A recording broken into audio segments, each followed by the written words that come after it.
Vous venez de voir la chorégraphie Höhenluft, une histoire d'amour presque impossible, dansée par les Néerlandais du Hans Hof Ensemble dans un sanatorium suisse. La semaine prochaine, rendez-vous avec le jeune chorégraphe britannique Henry Ogick et sa création Second Frame. Bis dahin, à la prochaine. Plus d'informations sur la danse, arte-tv.com.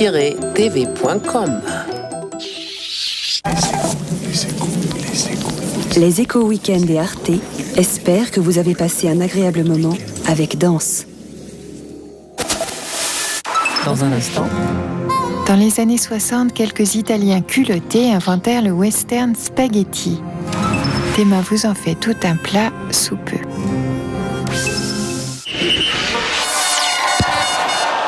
Bienvenue pour la seconde mi-temps de cette rencontre France-Allemagne. Herzlich willkommen zur zweiten Halbzeit, die in wenigen Augenblicken beginnt. Les deux équipes font en ce moment même leur entrée sur le terrain dans une ambiance survoltée grâce aux supporters d'Arte qui ont fait le déplacement. Sourire de rigueur pour les deux capitaines, Christoph Hauser et Jean-Louis Hainaut. Les Allemands mènent toujours 1-0 et monopolisent le ballon à l'image d'Andreas et de Hans Walter. Jérôme Clément, l'entraîneur des Bleus, pousse son équipe à l'attaque. Emmanuel à la remise en touche pour la tête de Henry. Théo récupère la balle, enfin une action construite. Et oh là là là, quelle faute sur Jean qui allait droit au but. Le public est furieux et on le comprend. Madame Béatrice arbitre sort le carton rouge. Peut-être le tournant du match à 1 minute de la fin. Tous les espoirs français reposent sur le numéro 10, Victor Roccari. L'entraîneur allemand Gottfried Langenstein s'agite. Le gardien Olaf place son mur. Le ballon brossé qui contourne le mur. Et c'est le but! Joie immense et soulagement dans le camp français alors que Gottfried s'arrache les cheveux. Quel match à net! Un partout. Impossible de rêver d'un meilleur résultat. En mai, il va y avoir du sport sur Arte. Demain, une jolie pêche, un beau pays.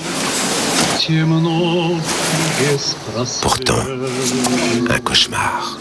Celui de la misère, celui de la mondialisation, le cauchemar de Darwin.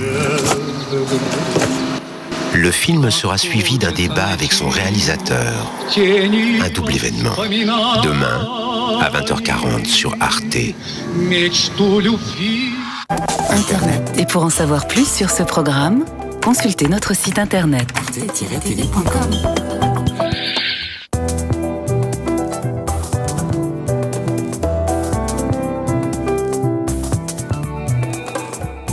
Et maintenant, Théma dit oui au western spaghetti. Si ça vous dit aussi, c'est par ici.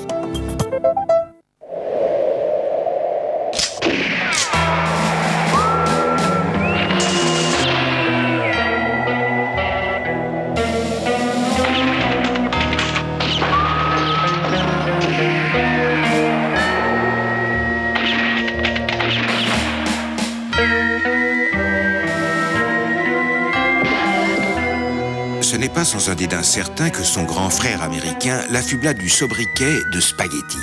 Peu importe. Au diable loi, ordre et morale, et tous les nobles mythes de la conquête de l'Ouest. Le western à la sauce italienne se vautre sans complexe et pour notre plus grand plaisir, dans le chaos, la convoitise, le sadisme, la vengeance et le coup bas. Le ton est révolutionnaire et l'écriture reconnaissable entre mille, avec ses gros plans, ses coupes rapides et ses bandes-son ensorcelantes.